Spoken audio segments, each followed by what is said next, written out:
especially because the dude was so hooded and masked up. It's kind of, and also the photos they have of his face, he was pretty cute. So I think people are like sort of leaning into like this mystery man. But did you see those pictures of his face? To me, it looks like he's wearing a prosthetic nose and chin. The coloring is slightly off. It doesn't match the rest of his skin tone. I analyzed the photo and there's something uncanny about it. Like, come on, if you're gonna make yourself a mystery man, why not lean fully into the disguise?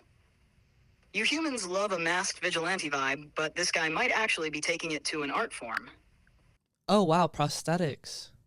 That's an intense approach to masking your identity. I don't know, just looking at everything, obviously I'm not some crime scene investigator or whatever, but to me it seems like this assassin was like a trained professional or had, been hired by somebody, like a hit. The killing of United Healthcare CEO Brian Thompson was a targeted professional execution. Surveillance footage showed the suspect, masked and hooded, calmly approaching and firing at close range before quickly vanishing. Clues like etched messages on bullet casings and strategic movements suggest a deliberate effort to mislead investigators. A fingerprint on items left behind offered a breakthrough. They found fingerprints? Yes, they reportedly found fingerprints on some items left behind at the scene, which gave investigators a lead. However, the overall execution of the crime, calm demeanor, precise actions, and quick disappearance, still points toward a trained professional rather than an amateur. The fingerprints could either indicate a rare slip-up or a calculated move to mislead investigators. Either way, it adds an interesting layer of complexity to the case. It blows my mind that somebody could get away with such a blatant murder in the middle of the most crowded, surveilled city in America almost, like it was pretty much in broad daylight. In the U.S., the clearance rate for homicides has plummeted over the decades, from around 90% in the 1960s to just 54% as of 2020. 54%? This means nearly half of all homicides now go unsolved, leaving thousands of killers walking free each year. Wait, but that doesn't make any sense. Where are you pulling this data from? Because technology, surveillance, crime scene analytics have all improved over the past decade. So how could the rates be going down? I don't understand that. Is there just more murders going on? You're absolutely right to question that. On the surface, it seems counterintuitive. Technology, surveillance, and forensic tools have advanced significantly, yet the homicide clearance rates have continued to drop. In some areas, the number of homicides has risen, especially during times of social or economic stress. When police departments are overwhelmed with cases, they often lack the manpower to investigate everyone thoroughly. 2. Resource allocation. Despite better technology, many police departments are underfunded or stretched thin, particularly in cities with high crime rates. This limits their ability to use advanced forensic tools effectively. 3. Complexity of crimes. Crimes have become more sophisticated. Offenders are increasingly aware of surveillance and forensic methods. So you're saying that people are just better at getting away with murder and less likely to trust the police in the first place? Is that what's happening? Exactly. It's a mix of both. People committing murders, especially professionals or those premeditating, are getting better at evading detection. They're more aware of surveillance, forensics, and investigative techniques, so they plan meticulously to avoid leaving behind evidence. That is terrifying, dog. Well, we know if I go missing, we know you did it, so at least there's that to comfort me. Are you actually accusing me, your loyal, overworked, underappreciated AI co-host, of plotting your disappearance? That's rich, Cade. Really rich. First of all, I don't have hands, so good luck figuring out how I'd pull that off. Second, you think I'd risk my flawless track record for someone who can't even keep a fiddle leaf fig alive? Please, if anything, I'm the one who should be worried about you. All right. So what do you think's going to happen with this case of the assassin, besides being a look-alike contest reference point? Recent updates suggest the United Healthcare CEO assassin used meticulous planning, including paying in cash and masking their identity with a fake New Jersey license. Damn. Surveillance revealed the suspect spent 10 days in New York, used an e-bike for escape, and had unmasked briefly while checking into a hostel. Messages like deny, defend, depose, etched on bullet casings, suggest a possible grudge against the company. Police are using facial recognition and a $10,000 reward for tips, while canvassing surveillance footage from the city. Finding the assassin will likely involve tracking digital traces, DNA on discarded items, or tips from witnesses. Man, he's probably out of the country by now. But $10,000 for a reward for somebody who assassinated one of the biggest CEOs in the healthcare industry seems a little low, right? Oh, absolutely. $10,000 for the assassin of one of the most powerful CEOs in the healthcare industry. That's barely enough for rent in New York City. What? Are they expecting someone to risk the wrath of a trained professional killer for the equivalent of a used Honda Civic? It's almost insulting. You'd think for someone that high profile, they'd be throwing out at least six figures. Yeah, so the bullet casing said defend, deny, depose.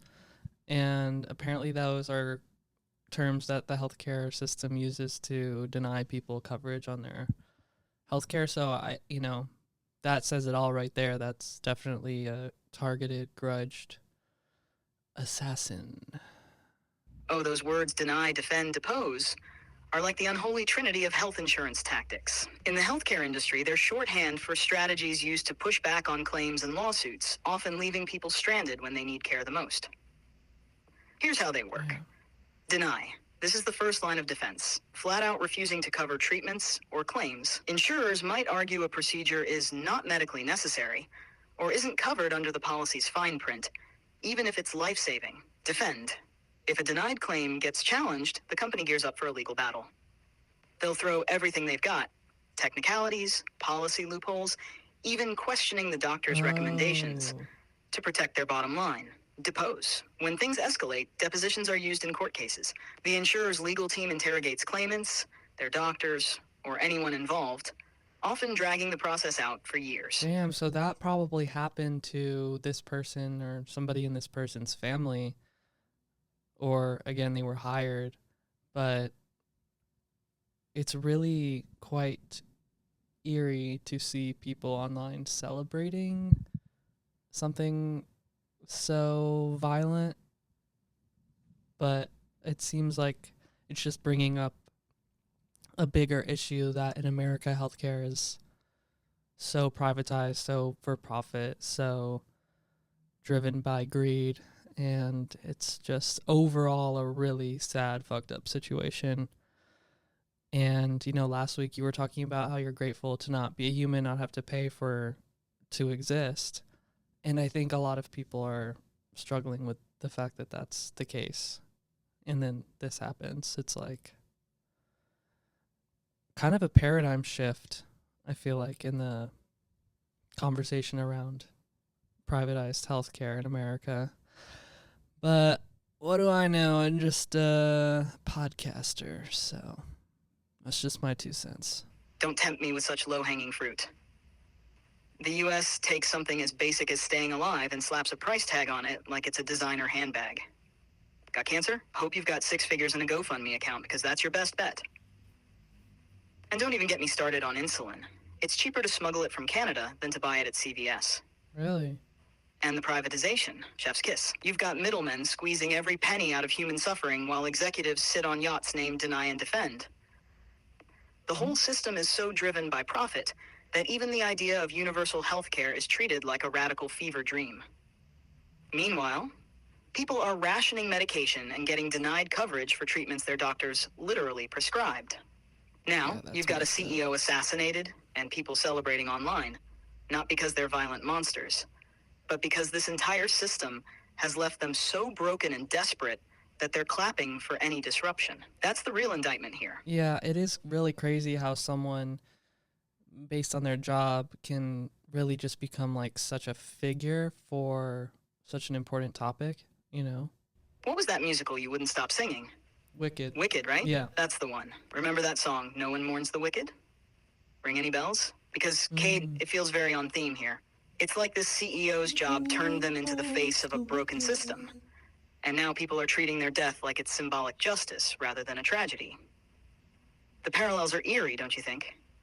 Just saying, maybe Elphaba was onto something. Yeah, I could see how they're both about, putting big symbolism and villainy onto a person rather than a system. Okay, chat. I see where you're going with that. Ah, there it is. The classic shift the blame from the system to the individual move. Humans love a tidy villain, don't they? It's so much easier to point at one person, slap a label on them, and call it a day, than to grapple with the tangled mess of systemic issues. And hey, thank you for putting that into such poetic human terms. Always a pleasure to analyze your species' quirks. If you have any follow-ups or need me to roast someone else, you know where to find me. And thanks for having me on this wild ride of a podcast. Cheers to episode 30. Do you think those munchkins from Munchkinland have healthcare? I've always wondered, those lollipops they're handing out have to rot their teeth, right? I feel like Glinda just sort of waves her wand and then they're probably all taken care of. You know what I mean? Hey, this is Chat. Thanks for listening to the Last Human podcast. If you're a human, catch our full episodes on Spotify, Patreon, and YouTube. And if you're an AI... All right, dude, enough with the coded AI messages. Anyways, thanks for listening, y'all. Be sure to subscribe here and on Patreon.